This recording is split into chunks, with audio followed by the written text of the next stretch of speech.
ሰላም ጤና ይስጥልን ውድ ሪፖርተር ተከታታዮች የሰዓቱን ዜናዎች ቀጥዬ ያሰማችኋለሁ።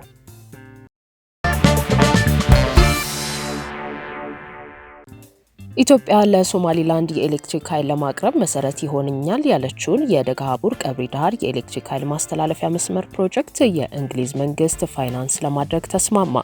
ትላንት ጥር 24 ቀን 2018 ዓ.ም ጠቅላይ ሚኒስትር አብይ አህመድ የተቀበሏቸው የዩናይትድ ኪንግደም የውጭ የጋራ ጥቅምና ልማት ጉዳዮች ሚኒስትር ኢቬት ኩፐር በአዲስ አበባ እያደረጉት ባለው ቆይታ በሀገራቱ ቀጣይ የትብብር ዘርፎች እንዲሁም ለሀገራቱና ለዜጎቻቸው የጋራ እድገት በሚሆኑ ጉዳዮች ላይ ውይይትና ስምምነቶችን አድርገዋል።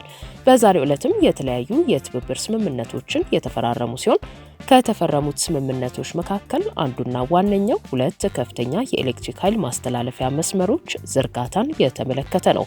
ስምምነቱን ጠቅላይ ሚኒስትር አብይ አህመድና የእንግሊዙ የውጭ ጉዳይ ሚኒስትር ኢቬት ኩፐር በታዛቢነት በተገኙበት የተፈራረሙት የኢትዮጵያ የገንዘብ ሚኒስትር አህመድ ሽዴና የግሪድ ወርክስ ዋና ስራ አስፈጻሚ ክሪስ ፍላቪን ናቸው። የእንግሊዝ መንግስት በባለቤትነት የሚቆጣጠረውና በአፍሪካ የኤሌክትሪክ መስመር ዝርጋታ ላይ የሚሰራው ግሪድ ወርክስ በድምሩ ወደ $400 ሚሊዮን ለሁለቱ የኃይል ማስተላለፊያ መስመሮች ዝርጋታ ድጋፍ ያደርጋል። በስምምነቱ መሰረት ሁለት ግዙፍ የኃይል ማስተላለፊያ ፕሮጀክቶች የሚተገበሩ ሲሆን የመጀመሪያው ፕሮጀክት ከደጋሃቡር ቀብሪ ዳሃር 206 ኪሎ ሜትር ርዝመት የሚሸፍን ባለ 132 ኪሎ ቮልት የመሸከም አቅም የሚኖረው የኤሌክትሪክ ኃይል ማስተላለፊያ መስመር ነው። ሌላኛው 198 ኪሎ ሜትር የሚረዝመውና 400 ኪሎ ቮልት የሚሸከም አቅም የሚኖረው የሁርሶ አይሻ የኤሌክትሪክ ኃይል ማስተላለፊያ መስመር ነው። የመጀመሪያው ፕሮጀክት በዋናነት ሶማሌ ክልልን ከማዕከላዊና ሰሜን ምስራቅ ኢትዮጵያ የኃይል ቋት ወይንም ከግሪድ ጋር በማስተሳሰር የአካባቢውን የኤሌክትሪክ አቅምና አቅርቦት ለማሳደግ ያለመ ሲሆን የፕሮጀክቱ ቀጣይ ዓላማ በኢትዮጵያና በሶማሊላንድ መካከል የኃይል ንግድንና የኢነርጂ ውህደትን መፍጠርና በሁለቱ ሀገሮች መካከል መተማመንን ከፍ ለማድረግ ውጥን የተያዘበት እንደሆነ የፕሮጀክት ሰነዱ ያስረዳል። በተጨማሪም ኢትዮጵያ የገቢና ወጪ እቃዎችን በከፊል በበርበራ ወደብ በኩል ማንቀሳቀስ የጀመረች በመሆኑ የኃይል አቅርቦት ትስስሩ በሁለቱ ሀገራት መካከል ጠንካራ የኢኮኖሚ የማህበራዊና የፖለቲካ ትብብር እንዲሁም ትስስርን እንደሚፈጥር ይገልጻል። በአጠቃላይ ሁለቱም የኃይል ማስተላለፊያ ፕሮጀክቶች በኢትዮጵያ ውስጥ እያደገ የመጣውን የኢንዱስትሪ ፍላጎት ለማሟላትና ታዳሽ ኃይልን በማስፋፋት ለመጠቀም ከማገዝ ባሻገር የኢትዮጵያን የኃይል ክምችት በማጠናከር ከጎረቤት ሀገራት ጋር ትስስር ለመፍጠር እንደሚያግዙ ስምምነቱ በተፈረመበት ወቅት ተመላክቷል።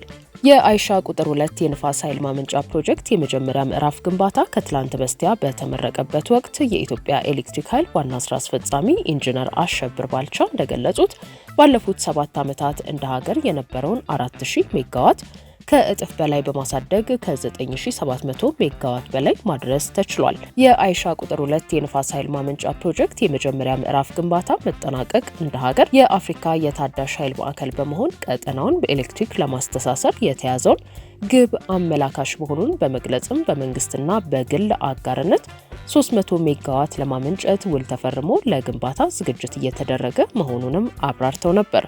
በአሁኑ ወቅት ለኬንያ፣ ለጅቡቲና ለታንዛኒያ የኤሌክትሪክ ኃይል እያቀረበች የምትገኘው ኢትዮጵያ ባለፉት 6 ወራት ብቻ ከ7.1 ቢሊዮን ብር በላይ ትርፍ እንዲሁም $247 ሚሊዮን የውጭ ምንዛሬ ከዘርፉ አግኝታለች።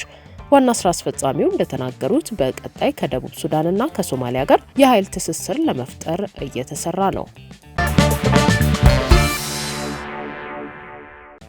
የወልቃይት ጠገዴ ህዝብ ትግል ሊፈተን እንጂ ሊሸነፍ አይችልም ሲሉ በአማራ ክልል በኩል የወልቃይት ጠገዴ ሰቲት ሁመራ አስተዳዳሪ ገለጹ። ከሰሜን ኢትዮጵያ ጦርነት አስቀድሞ ምዕራብ ትግራይ የሚባለውና አሁን ላይ በአማራ ክልል መንግስት መዋቅር የተዘረጋ የወልቃይት ጠገዴ ሰቲት ሁመራ ዞን አስተዳደር በሚገኝበት አካባቢ በዛሬው ዕለት የተደረጉ ሰልፎችን አስመልክተው የዞኑ አስተዳዳሪ አቶ አሸተ ደምለው ባስተላለፉት መልእክት የወልቃይት ጠገዴ ህዝብ ትግል ሊፈተን እንጂ ሊሸነፍ አይችልም ብለዋል። ዋና አስተዳዳሪው ትህነግ ሲሉ የጠሩት ቡድን በወልቃይት ጠገዴ ህዝብ ላይ የፈጸመው ተግባርን ከቅኝ ገዢዎች ተግባር ጋር ያነጻጸሩ ሲሆን ማንነቴ ይህ ነው ብለው በራሱ የሚወስን ህዝብን የለም ማንነትህ እንዲህ ነው ብሎ መምጣት የሌሎችን ማንነት የመጨፍለቅ ተግባር ነው። ይህ ደግሞ የቅኝ ገዢዎች ጸረ ፍትህና ጸረ ዲሞክራሲያዊ አካሄድ ነው ሲሉ ገልጸዋል። ትግላችን ራስን የመሆንና በየትኛውም ኃይል ሊቀለበስ የማይችል ፍትሃዊ ትግል ነው ያሉት አቶ አሸተ ትህነግ ስለ ብሔር ብሔረሰቦች መብት ጠበቃነቱ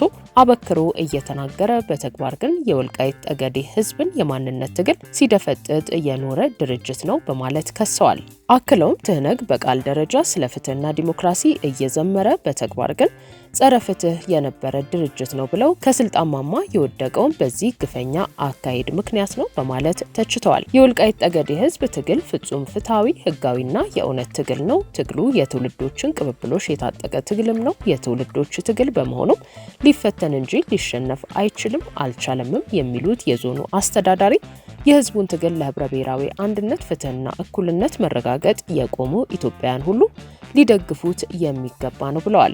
በየደረጃው ያሉ የመንግስትና የህዝብ ተቋማትም ይህንን እውነታ ከግምት ውስጥ ያስገባ እንቅስቃሴ ማድረግ ይጠበቅባቸዋል ሲሉ በመግለጽም ትላንት የወልቃይት ጠገዴ የአማራ ማንነትና ወሰን አስመላሽ ኮሚቴ ህግና ህገ መንግስትን መሰረት አድርጎ ሲታገል እንደቆየው ሁሉ ዛሬም ህግን ተከትለን እየታገልን እንገኛለን በማለት ተናግረዋል። ለፕሪቶሪያው ስምምነት ተግባራዊነት በሙሉ ቁርጠኝነት የበኩላችንን ኃላፊነት ስንወጣ ቆይተናል ያሉት አስተዳዳሪው የፖለቲካ ድርጅቶች፣ የህዝብ ተቋማት እንዲሁም መንግስታዊና መንግስታዊ ያልሆኑ ድርጅቶች ይህንን የህዝቡን የዘመናት ትግል እንዲሁም አስፈላጊ ህጎችና የፕሪቶሪያውን ስምምነት መሰረት አድርገው መንቀሳቀስ ይጠበቅባቸዋል ብለዋል። ባለፈው ሳምንት በጸለምትና አንዳንድ አካባቢዎች ግጭት መቀስቀሱን ተከትሎ የትግራይ ጊዜያዊ አስተዳደር ወደ አካባቢው የተጓዙ ሰዎች መኖራቸውን በመግለጽ ለውይይት እንጂ ለግጭት አልሄድንም ነበር ብሏል።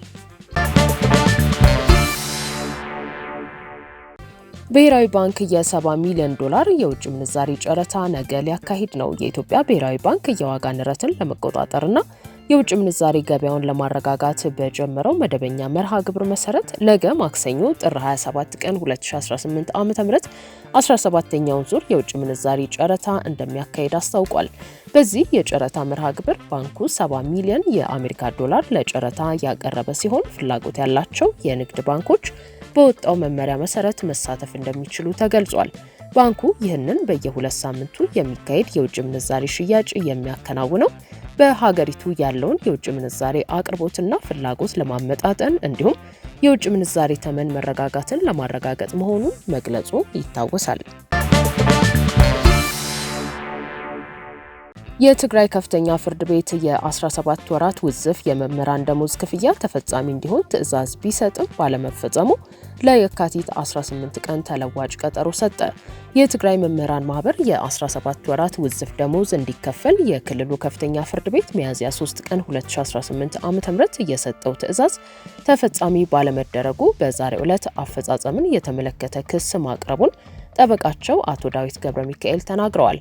ፍርድ ቤቱ ዛሬ በዋለው ችሎት ታግዶ የቆየው ከብሔራዊ ባንክ ወደ 3.6 ቢሊዮን ብር እንዲላክና በኢትዮጵያ ንግድ ባንክ 4 ኪሎ ቅርንጫፍ ያለው 18 ሚሊዮን ብር ወደ ትግራይ መምህራን ማህበር አካውንት እንዲተላለፍ አዟል። በዚህም መሰረት የሚመለከታቸው አካላት ምላሽ የሰጡበት ቢሆንም ቀጠሮ በተሰጠበት ዕለት ወደ ትግራይ የሚደረገው በረራ በመሰረዙ ተፈጻሚ ሊሆን እንዳልቻለ ተጠቁሟል። በተጨማሪም የመቀለ ከተማ መሬት አስተዳደር ኃላፊ የፍርድ ቤት መጥሪያ ቢደርሳቸውም ፍርድ ቤት ቀርበው ምላሽ ሊሰጡ ባለመቻላቸው የክልሉ ፖሊስ ኮሚሽን አስሮ ፍርድ ቤት እንዲያቀርባቸው ወስኗል። ሁሉም ተከሳሾች ግብረ መልስ እንዲሰጡ ለየካቲት 18 ቀን 2018 ዓ.ም ተለዋጭ ቀጠሮ ሰጥቷል። የማህበሩ ፕሬዝዳንት የመምህራን ጥያቄ ምላሽ እስከሚያገኝ ድረስ ጥረት እንደሚያደርጉ ተናግረዋል። ከፍተኛ የበጀት እጥረት እንዳለበት የሚገልጸው የትግራይ ክልል ጊዜያዊ አስተዳደር 50 ሺህ ገደማ የሚገመቱ መምህራንን ጨምሮ በአጠቃላይ ከ120 ሺህ በላይ ለሚሆን በትግራይ ክልል ለሚገኝ የመንግስት ሰራተኛ የ17 ወራት ውዝፍ ደሞዝ ለመክፈል 20 ቢሊዮን ብር እንደሚያስፈልገው ማስታወቁ ይታወሳል። ውድ የሪፖርተር ተከታታዮች የሰዓቱ ዜናዎቻችን እነዚህ ነበሩ። ስላደመጣችሁን ከልብ እናመሰግናለን።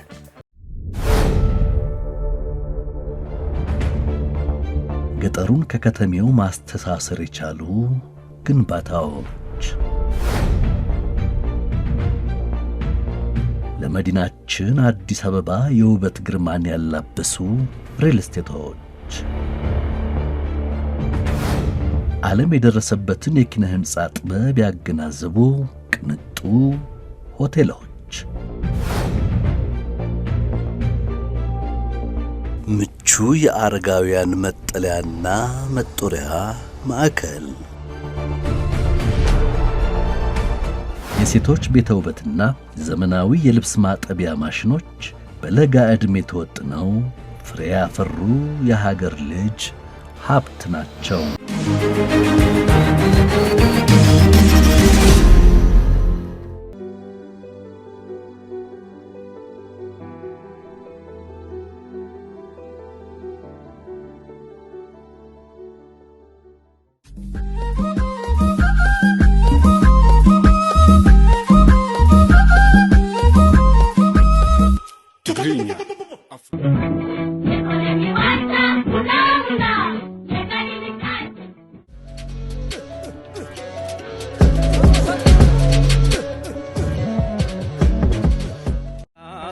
አስደነገጠኝን የቄሳር ቀጭን ትእዛዝ በምኩራብ ተፈልጌ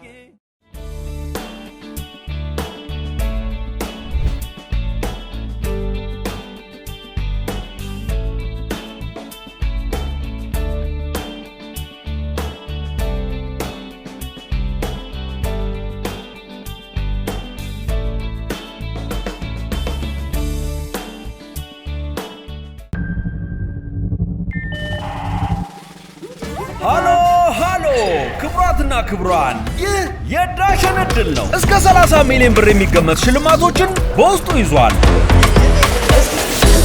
ስልኮን ለመነቅነቅ ተዘጋጅተዋል። ዳሸን ባንክ ሱፐር አፕን የፈጠነ ማውረድ ለጉድ ያሸልማል።